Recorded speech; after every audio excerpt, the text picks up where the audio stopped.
بسم الله الرحمن الرحيم.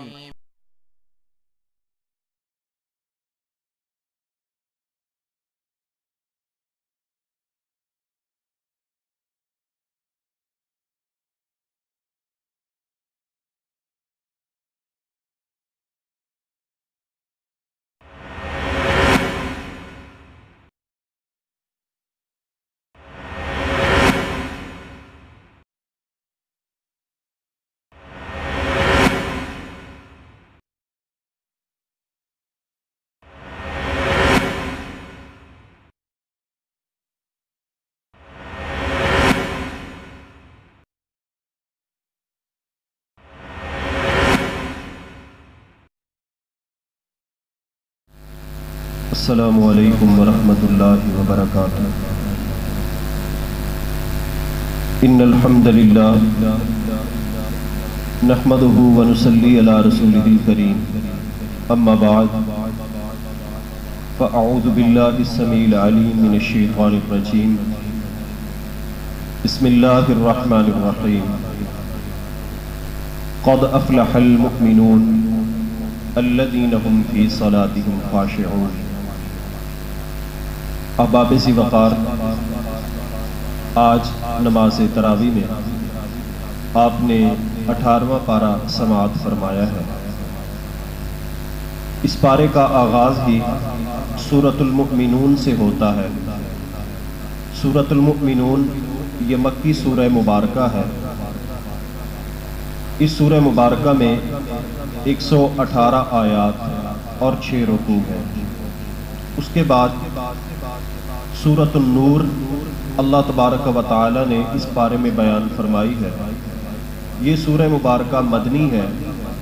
اس میں 64 آیات اور 9 رکوع ہیں۔ اس کے بعد اس پارے کے آخر میں سورۃ الفرقان ہے، جس پہ انشاءاللہ تعالی ہم کل بات کریں گے۔ احباب گرامی، المؤمنون جو پہلی سورت ہے، اس سورت کا نام المؤمنون اس لیے ہے کہ اللہ تبارک و تعالی نے اس میں ایمانداروں کی صفات کا بیان فرمایا ہے۔ دوسری سورت النور ہے، جس میں اللہ تبارک و تعالی نے یہ ارشاد فرمایا ہے، اللہ نور السماوات والارض، کہ اللہ تبارک و تعالی ہی ہے جو آسمان و زمین کو منور کرنے والا ہے۔ تو اس سورہ مبارکہ میں چونکہ لفظ نور آیا، اس بنا پر اس کا نام سورۃ النور، اور المؤمنون میں اللہ تعالیٰ نے ایمانداروں کی صفات بیان فرمائی، اس لیے اس کا نام سورۃ المؤمنون ہے۔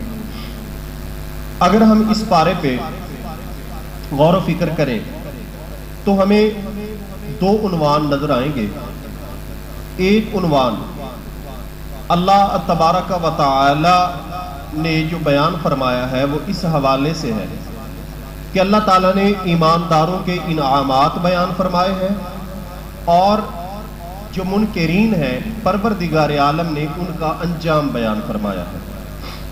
اور دوسرا باب اس پارہ میں وہ احکامات کا باب ہے۔ جو باب ایمانداروں کے لیے انعامات کا ہے، اس میں خالق کائنات نے اولاً تو ایمانداروں کے متعلق یہ خوشخبری اور بشارت دی، قد افلح المؤمنون، کائنات کے لوگوں، مومن تحقیق کامیاب ہو گئے، کامیاب ہو گئے ہیں مومن۔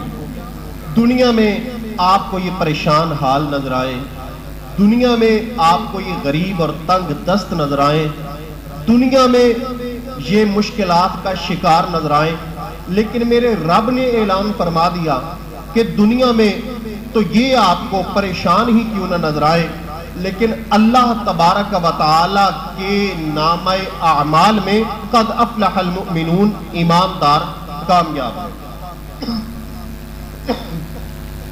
اور وہ کامیابی کیا ہے؟ کامیابی کس چیز کا نام ہے؟ کامیابی میرے بھائیوں، فمن زحزح عن النار وادخل الجنہ فقد فاز۔ مالک نے فرمایا کہ ہمارے ہاں کامیابی یہ ہے کہ بندے کو جہنم سے بچا لیا جائے اور جنت میں داخل کر دیا جائے، یہ کامیابی ہے۔ اب شاید ساری رات آپ سوچتے رہیں کہ آیت تو سنیے مومن کامیاب ہو گئے، میں کیسے کامیاب ہوں, میرا تو ابھی بنگلہ ہی کمپلیٹ نہیں ہوا, میں کیسے کامیاب ہوں, میرے اکاؤنٹ میں تو چیز ہی کوئی نہیں پڑی, میں کیسے کامیاب ہوں, میرا تو کوئی پلاٹ ہی نہیں ہے, لہذا میں کامیاب کیسے ہوں. تو یاد رکھیے یہ وہ کامیابی مراد ہے جو کامیابی اللہ تبارک و تعالیٰ کے ہاں کامیابی ہے. میری اور آپ کے ہاں جو کامیابی کی تعریف ہے وہ نہیں ہے اچھا بزنس ہو جائے, اچھا کاروبار بن جائے, اچھی گاڑی ہو, اچھا گھر ہو, اچھی تجارت ہو. اگرچہ یہ چیزیں حلال اور میانہ روی کے دائرے میں رہ کر یہ ناجائز نہیں ہے, حرام نہیں ہے, لیکن یہ کامیابی نہیں ہے. کامیابی کیا ہے؟ کامیابی یہ ہے کہ انسان کو میرا اللہ جہنم سے نجات دے دے اور جنت کا داخلہ دے دے. اللہ تعالیٰ نے فرمایا یہ کن کا مقدر ہے؟ یہ مقدر ہے ایمانداروں کا. پھر خالق کائنات نے ایمانداروں کی یہاں پر بڑی اختصار کے ساتھ صفات بھی بیان فرمائی ہیں. ایماندار کون لوگ ہیں؟ ایماندار وہ لوگ ہیں کہ جن کی نمازوں میں تمہیں خشوع نظر آئے گا, نمازوں میں اللہ تبارک و تعالیٰ کی طرف توجہ, اللہ سے رابطہ نظر آئے گا. ایماندار وہ ہیں جو اپنے رزق حلال کی زکوٰۃ ادا کرتے ہیں, اور ایماندار وہ لوگ ہیں کہ جو اپنی شرمگاہوں کی حفاظت کرتے ہیں. ایماندار وہ لوگ ہیں جو شرمگاہوں کی حفاظت کرتے ہیں اور صرف اپنی بیویاں یا وہ لونڈیاں جو اللہ تبارک و تعالیٰ نے ان کے لیے حلال کی ہیں صرف اور صرف ان سے خلوت کرتے ہیں, اس کے علاوہ کسی اور سے نہیں. مالک کائنات نے فرمایا یہ ایماندار ہیں.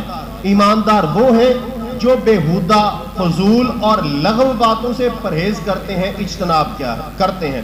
لغو کیا ہے؟ لغو ایسا فعل, ایسی بات جس کا نہ دنیا میں کوئی فائدہ ہو نہ آخرت میں کوئی فائدہ ہو, فضول گوئی, تو اس سے ایماندار اجتناب کرتے ہیں. پھر اللہ تبارک و تعالیٰ نے ان کی صفات بیان کرنے کے ساتھ ہی ان کی کامیابی کا اعلان فرمایا. اولئک ھم الوارثون, یہ وہ لوگ ہیں جو وارث ہیں. پروردگار کس کے؟ فرمایا یہ وارث ہیں جنت الفردوس. یہ وارث ہیں کس کے؟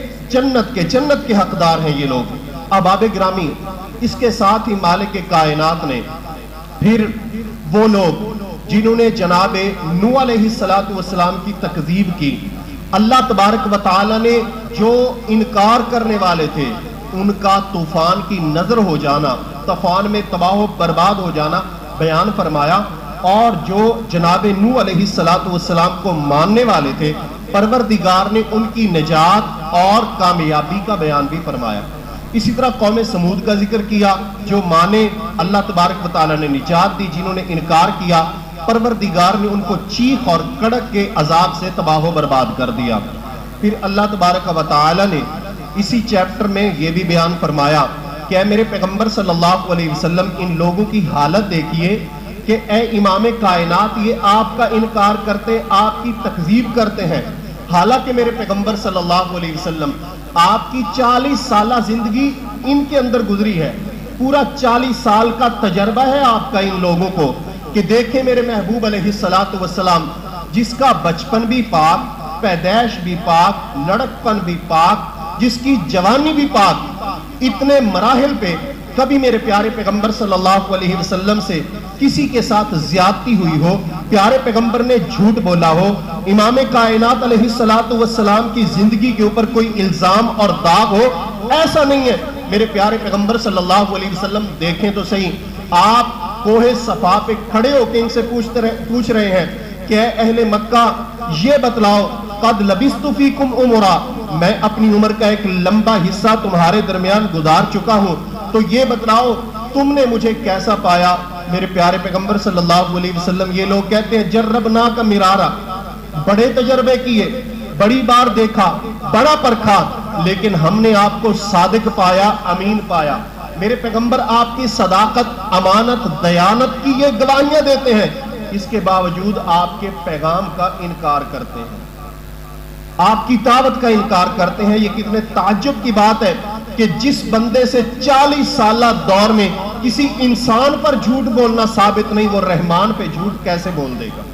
حضرات ذی وقار, پھر مالک کائنات نے بیان فرمایا میرے پیغمبر صلی اللہ علیہ وآلہ وسلم اگر یہ لوگ اس دنیا میں آپ کا کلمہ نہیں پڑھتے، آپ کے پیغام کو نہیں مانتے، تو ان کی تباہی اور بربادی یہ ہوگی کہ قیامت والے دن جب ان کی ناکامی کا اعلان ہوگا، جہنم میں ان کے داخلے کا اعلان ہوگا، تو پھر جہنم میں چیخیں گے، چلائیں گے اور کہیں گے ربنا غلبت علینا شقوتنا، اے اللہ تبارک و تعالی ہماری بدبختی ہم پر غالب ہو گئی، آ گئی، تباہ ہو گئے، برباد ہو گئے، لیکن اس وقت کے پچھتاوے کا فائدہ کوئی نہیں ہوگا۔ احباب گرامی، اس پارے میں جو دوسرا عنوان ہے وہ احکامات کا عنوان ہے، اور اللہ تبارک و تعالی نے سورہ نور میں بے شمار احکامات بیان فرمائے ہیں، اختصار کے ساتھ میں جن کا ذکر آپ کے سامنے کرتا ہوں۔ اللہ تبارک و تعالی نے، جیسا کہ میں نے عرض کیا کہ سورہ نور میں مالک کائنات نے ایمانداروں کی صفت بیان فرمائی کہ وہ برائی کے قریب نہیں جاتے، اپنی شرمگاہوں کی حفاظت کرتے ہیں۔ اور یاد رکھیے، شرمگاہ کی حفاظت رسول اکرم صلی اللہ علیہ وسلم نے کتنی بڑی بشارت دی۔ میرے پیارے پیغمبر صلی اللہ علیہ وسلم نے فرمایا کہ دنیا میں جو بندہ مجھے اپنی زبان کی اور شرمگاہ کی ضمانت دے دے، میں محمد دنیا میں اس کو جنت کی ضمانت دیتا ہوں، صلی اللہ علیہ وسلم۔ حضرات گرامی، پروردگار نے ایمانداروں کی یہ صفت سورۃ المؤمنون میں بیان فرمائی، پھر سورہ نور میں 18ویں پارے میں پروردگار عالم نے بیان فرما دیا کہ وہ لوگ جو اپنی شرمگاہوں کی حفاظت نہیں کرتے ان کا انجام کیا ہے، ان کی دنیا میں سزا کیا ہے۔ تو پروردگار عالم نے بیان فرمایا کہ ان کی سزا 100 کوڑے ہے۔ اور یاد رکھیں، اگر کنوارا برائی کرے گا تو شریعت مطہرہ نے اس کی سزا 100 کوڑے رکھی ہے، اور 1 سال کے لیے اسے جلا وطن کیا جائے گا، علاقہ بدر کیا جائے گا۔ اور اگر شادی شدہ وہ برائی کرتا ہے، زنا کرتا ہے، تو شریعت مطہرہ نے اس کی سزا رکھی ہے کہ اس کو پتھر مار مار کے رجم کر دیا جائے، ختم کر دیا جائے، مار دیا جائے۔ احباب ذی وقار، مالک کائنات نے یہ جو کنوارے کی سزا ہے وہ بھی اس سورہ مبارکہ میں بیان فرمائی۔ اور ایک بات آپ ذہن میں رکھیے گا، اللہ تبارک و تعالی نے کنوارے کی سزا وہ بیان فرمائی ہے سورہ نور میں، قرآن پاک میں، لیکن وہ زانی جو شادی شدہ ہے اس کی سزا اللہ کے قرآن نے بیان نہیں فرمائی، بلکہ اس کی سزا پیارے پیغمبر جناب محمد الرسول اللہ صلی اللہ علیہ وآلہ وسلم نے بیان فرمائی۔ اس لیے کئی لوگوں نے اعتراض کیا کہ کتاب اللہ میں رجم نہیں، قرآن کریم میں شادی شدہ کو کوڑے پتھر مار مار کے مار دینے کا، رجم کا ذکر نہیں۔ تو صحابہ کرام رضوان اللہ تعالی علیہم اجمعین نے جواب کیا دیا؟ فرمایا کہ پیارے پیغمبر صلی اللہ علیہ وسلم نے رجم کیا، صحابہ کرام نے رجم کیا۔ کیا مطلب؟ کہ اگرچہ رب ذوالجلال کے قرآن میں اس کا بیان نہیں، لیکن پیارے پیغمبر کے عمل سے اس کا بیان ہے، لہٰذا جو رب کا قرآن بیان کرے وہ بھی دین ہے، جو پیغمبر کی سنت بیان کرے وہ بھی دین ہے۔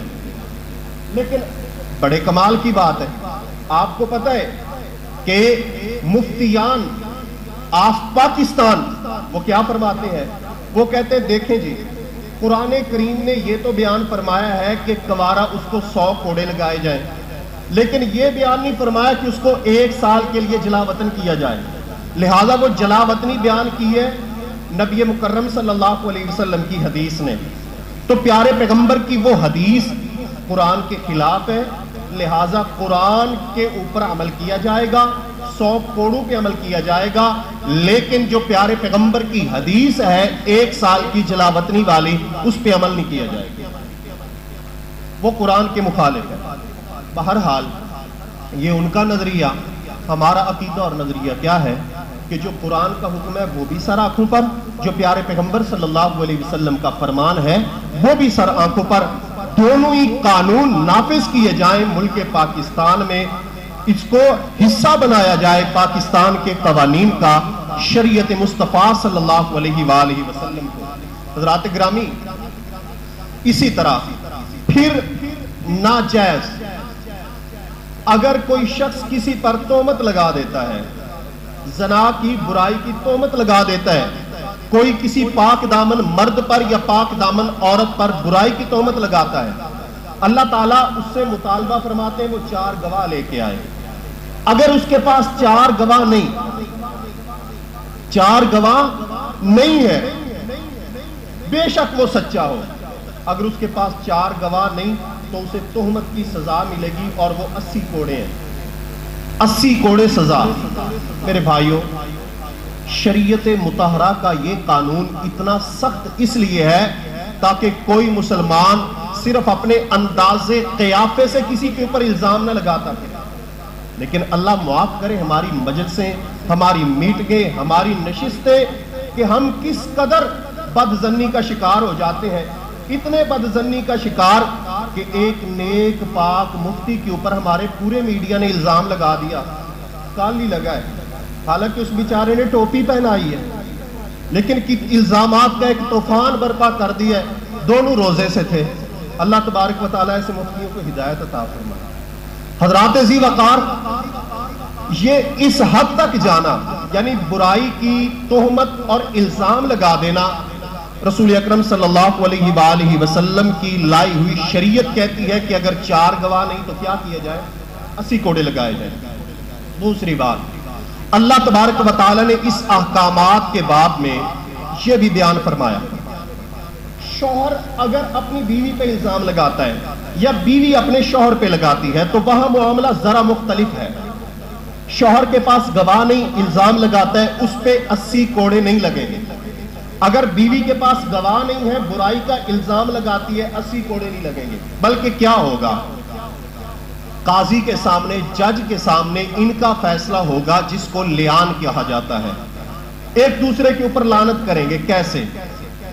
مرد 4 قسمیں اٹھائے گا اور 4 قسمیں اٹھا کر کہے گا کہ میں جو الزام لگا رہا ہوں اس میں میں سچا ہوں. 4 قسمیں اٹھائے گا اور 5ویں قسم پہ کہے گا کہ اگر میں جھوٹا ہوں تو میرے اوپر اللہ کی لعنت. اب جب یہ 5 قسمیں اٹھا دے گا تو یہ تہمت کی سزا اور حد سے بچ گیا. اس کے بعد عورت کی باری آئے گی اور وہ 4 قسمیں اٹھائے گی کہ میرے اوپر جو الزام لگانے والا ہے یہ جھوٹ بول رہا ہے. اور 5ویں قسم وہ کہے گی کہ میرے اوپر اللہ کا غضب اگر یہ سچا ہو. اب اس طریقے سے یہ 5 قسمیں اٹھائیں گے. اگر میاں بیوی کا کیس ہے تو ان 5 قسموں کے 5 قسموں کے اٹھانے کے بعد یہ ہمیشہ کے لیے جدا ہو جائیں گے. ان میں جدائی آ جائے گی. یہ میاں بیوی کی حیثیت سے اکٹھے نہیں رہ سکیں گے. تو محترم بھائیو، چونکہ ان دونوں نے آگے زندگی گزارنی تھی، ان کا رشتہ ہی مختلف قسم کا ہے، اس لیے پروردگار عالم نے ان کے لیے یہ قانون نازل فرمایا جس کو لیان کہتے ہیں. احباب ذی وقار، اس کے ساتھ ساتھ اللہ تبارک و تعالی نے اس سورہ مبارکہ میں احکامات کے باب میں یہ حکم عطا فرمایا کہ لِكُلِّ الْمُؤْمِنِينَ يَغُضُّوا مِنْ أَبْصَارِهِمْ وَيَحْفَظُوا فُرُوجَهُمْ. اے میرے پیغمبر صلی اللہ علیہ وسلم، ایمانداروں کو حکم دے اپنی نظروں کو بند رکھیں، شرمگاہوں کی حفاظت کریں. اور میرے پیغمبر ایماندار عورتوں کو بھی حکم دیں وہ بھی اپنی نظروں کو نیچا رکھیں اور اپنی شرمگاہوں کی حفاظت کریں. اللہ تبارک و تعالی نے یہ حکم پردے کا صرف عورتوں کو ہی نہیں دیا بلکہ اپنی نظریں بند رکھنے کا حکم اللہ تبارک و تعالی نے مردوں کو بھی دیا ہے. تو احباب ذی وقار، نظروں کی حفاظت مرد عورت دونوں کو اللہ تبارک و تعالی نے یہ حکم نازل فرمایا اور دیا. اس پہ اللہ تعالی عمل کی توفیق عطا فرمائے. اور قرآن کریم کے دیگر مقامات پہ پھر عورت کو خصوصی طور پر اللہ تبارک و تعالی نے پردے کا حکم بھی دیا ہے. تو اس لیے یاد رکھیں، صرف اور صرف مرد کو ہی یہ حکم نہیں کہ وہ عورتوں پہ نظر نہ ڈالے، عورتوں کو بھی حکم ہے کہ وہ بھی اپنی نظروں کی حفاظت کریں اور وہ بھی اپنی نظریں مرد پہ نہ ڈالیں.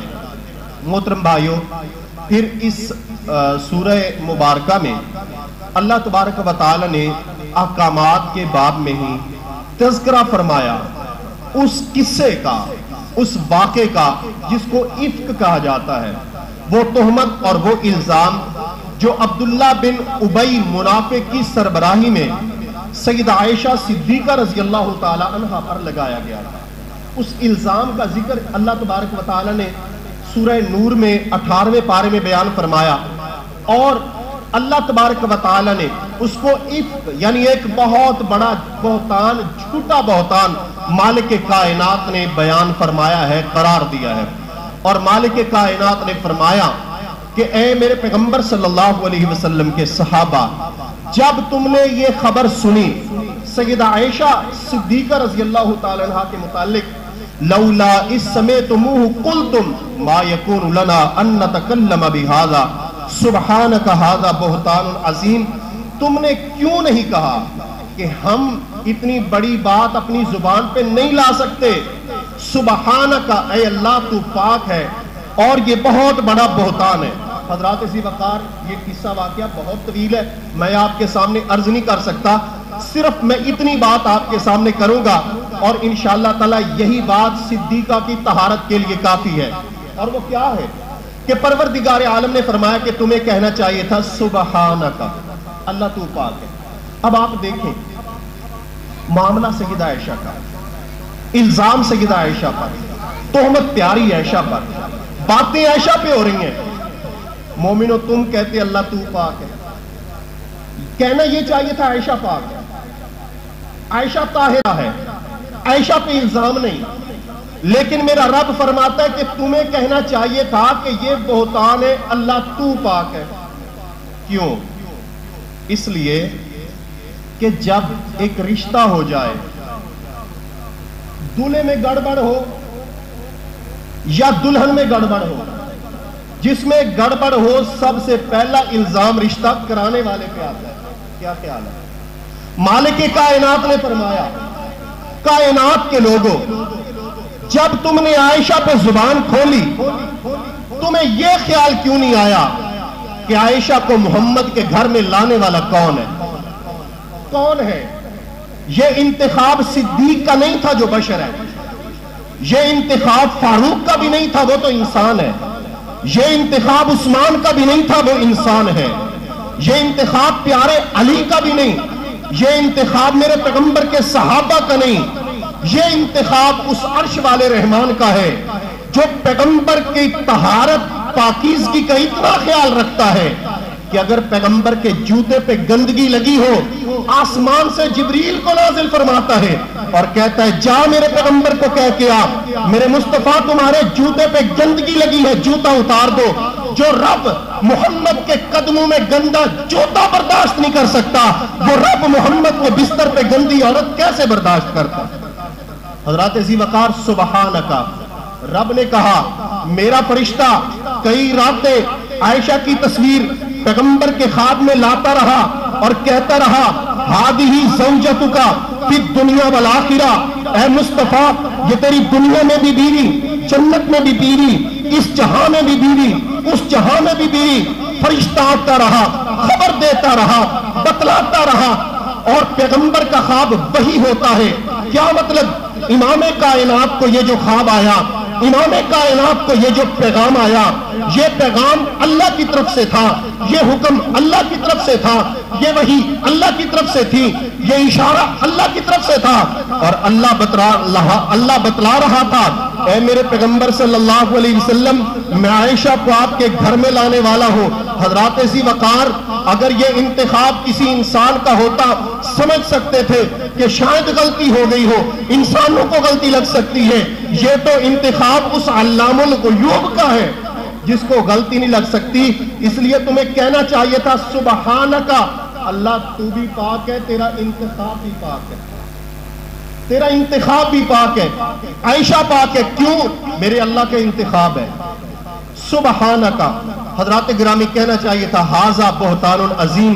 پروردگار عالم نے صدیقہ کائنات کی طہارت اور عظمت کو بیان کیا اور مجھے اور تجھے پیغام دے دیا کہ کائنات کے لوگوں، صدیقہ کائنات پہ بھونکنے والے وقتی طور پر بھونکتے ہیں، لیکن صدیقہ کائنات کی طہارت قیامت کی دیواروں تک دائمی ہے، بیان ہوتی رہے گی۔